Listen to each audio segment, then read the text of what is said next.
जो है वो पास हुआ। आगे बढ़ते हैं अब बिहार की खबर, क्योंकि पटना के बांकीपुर विधानसभा की सीट नितिन नवीन के राज्यसभा जाने के बाद खाली हुई थी।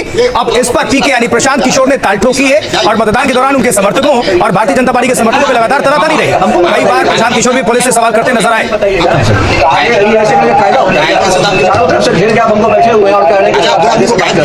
हम नहीं किए हुए, आप दो आदमी को गायब किए हुए हैं, बोल रहे हैं ये मामला में पुलिस राज बनाते हैं क्या? पुलिस राज है क्या ये? क्या करेंगे वो सीनियर को बताएंगे? ये चीज आप वहाँ बताइए, मेरे यहाँ हमको नहीं बताइएगा। खाने में आपसे आप क्या होगा तो हमको नहीं बताइएगा, मैंने नहीं लिया है। बिहार की जनता देखे जब हम लोग के साथ आप इस तरह का व्यवहार कर रहे हैं तो क्या करेंगे सर? क्या करेंगे? उतार के छोड़ देंगे सर। आप छोड़ देंगे तो हम क्या डर रहे हैं? हम क्या डर रहे हैं सर? बांकीपुर सीट बीजेपी की पारंपरिक सीट रही है, लेकिन इस बार प्रशांत किशोर भी दम दिखा रहे हैं और इस बीच मतदान के दौरान इलाके में कई जगह तनाव देखने को मिला है। बीजेपी ने प्रशांत किशोर के खिलाफ प्रदर्शन भी किया।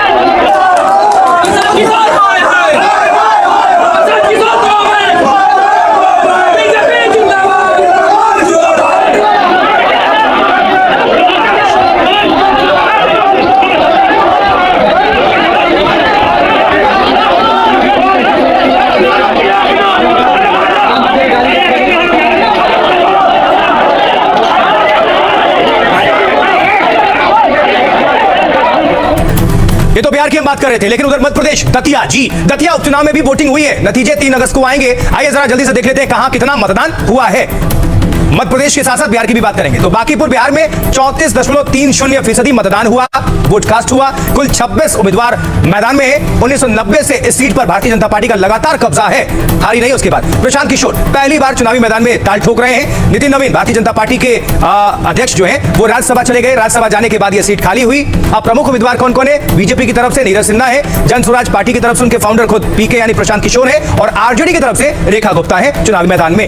लेकिन उधर मध्य प्रदेश दतिया की बात कर लेते हैं तो करीब यहां पर बम्पर वोटिंग हुई है। 71.44% मतदान हुआ है दतिया में। यह मध्य प्रदेश के पूर्व गृह मंत्री नरोत्तम मिश्रा की सीट रही है। 2023 में नरोत्तम मिश्रा चुनाव हार गए थे।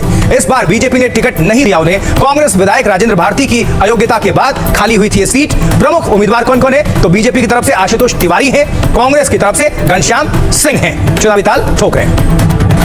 आइए सुनते हैं बांकीपुर और दतिया को लेकर किसके क्या क्या अपने अपने दावे। प्रयास यहाँ के जो लोग हैं पुलिस प्रशासन का इस्तेमाल कर रहे हैं, लेकिन जनता उससे डरने वाली नहीं है। अगर जनता पर लाठी चलाइएगा, जनता को अरेस्ट कीजिएगा, उनको इंटिमिडेट कीजिएगा तो अल्टीमेटली और आपके खिलाफ ज्यादा वोट पड़ेगा। कोई नहीं बचा सकता। कोई चुनौती नहीं।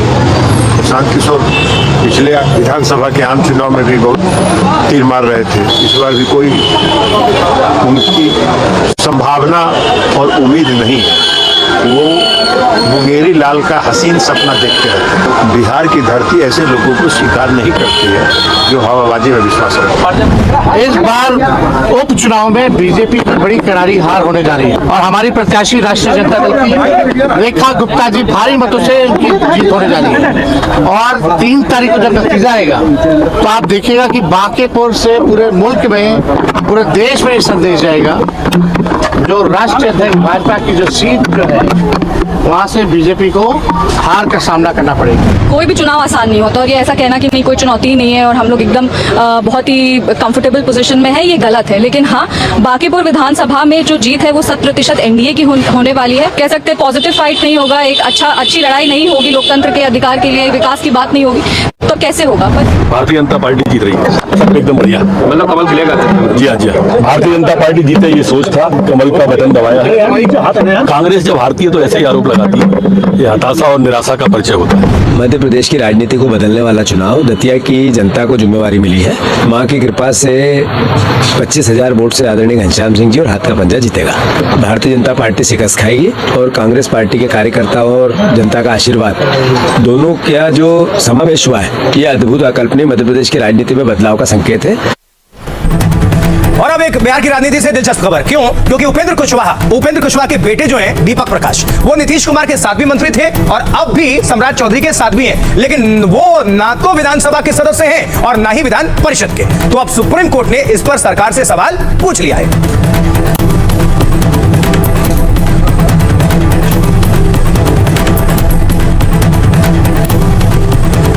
चलिए जरा विस्तार से आपको बता देते हैं कि दीपक प्रकाश कौन है और मामला ये पूरा क्या है। समझते हैं।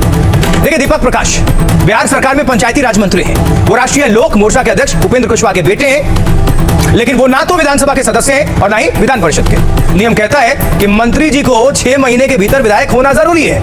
अब सुप्रीम कोर्ट ने उनको लेकर बिहार सरकार से सवाल पूछा है। कोर्ट ने पूछा है कि राज्य सरकार को यह बताना होगा कि यह कैसे हुआ, बिना विधायक बने कोई 6 महीने से ज्यादा मंत्री कैसे रह सकता है। सुप्रीम कोर्ट दीपक प्रकाश की नियुक्ति पर दाखिल आगे बढ़ते हुए अब बात करेंगे किसान आंदोलन की और लिए चलेंगे भोपाल, क्योंकि वहां से जो खबर है, भोपाल में किसानों का आंदोलन तो खत्म हो चुका है। 3 दिनों तक ये जोरदार हंगामा चला। सरकार ने किसानों की मांगे मान ली।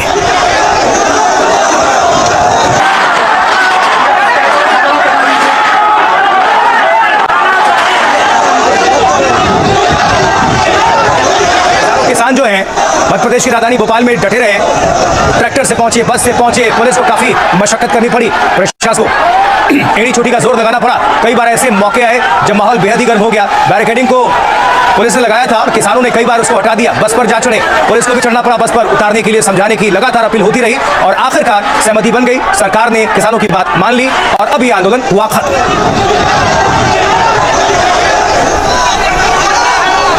तो भोपाल में किसानों का 3 दिन तक ये आंदोलन चला और खत्म हो गया। 3 दिनों में किसानों ने जोरदार विरोध प्रदर्शन किया, प्रोटेस्ट किया।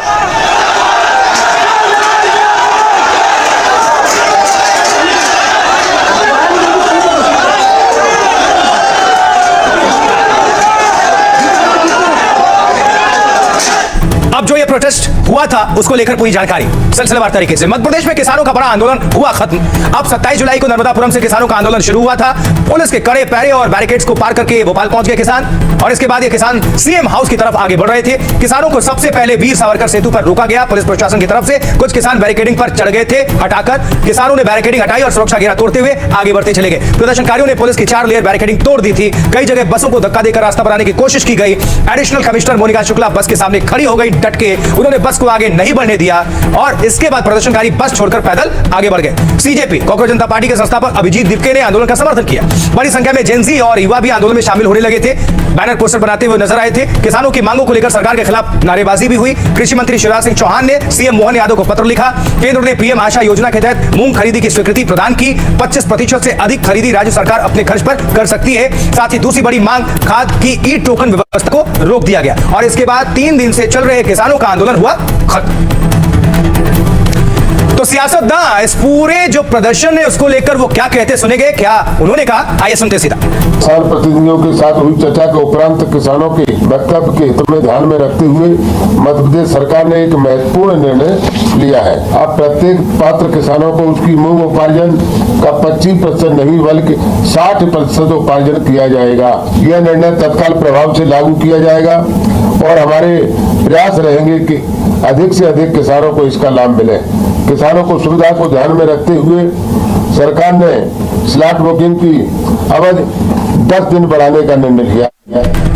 और अभी जब ये खबर आपके सामने हम रख रहे हैं, एक बड़ी खबर आ रही है, वो आपके सामने तुरंत रख दें, क्योंकि राज्यसभा में भी पेपर लीक बिल पास हो चुका है। विपक्ष के वॉकआउट के बीच बिल पास हुआ। दोनों सदनों से अब पास हुआ। इसी के साथ पेपर लीक बिल यानी लोकसभा और राज्यसभा दोनों से ही ये पास हो चुका है। तो अभी की ब्रेकिंग न्यूज, बड़ी खबर ये है कि राज्यसभा में भी पेपर लीक बिल पास हो चुका है। विपक्ष के वॉकआउट के बीच बिल पास हुआ। दोनों सदनों से पास हुआ पेपर लीक बिल। ये इस वक्त बड़ी खबर, ब्रेकिंग न्यूज। विपक्ष ने वॉकआउट, राज्यसभा की कार्रवाई कल तक के लिए स्थगित भी है, लेकिन पेपर लीक बिल राज्यसभा से पास हुआ।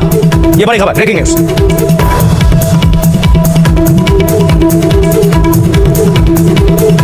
तो दोनों सदनों से पेपर लीक। अब समझिए जरा, 2027 पंजाब चुनाव के लिए भी पेपर लीक का मुद्दा सियासी हथियार है। पंजाब की विपक्षी पार्टियां आम आदमी पार्टी सरकार को चौतरफा घेरने का काम कर रही है। बीजेपी पंजाब के शिक्षा मंत्री हरजोत सिंह बैंस का इस्तीफा मांग रही है, तो शिरोमणि अकाली दल परीक्षा घोटालों की सीबीआई जांच की मांग कर रही है।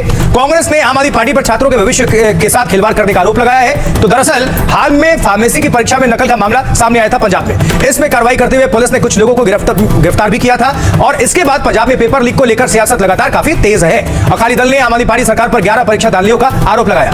कांग्रेस ने पंजाब की भगवंत मान सरकार पर 4 पेपर लीक का आरोप मढ़ा।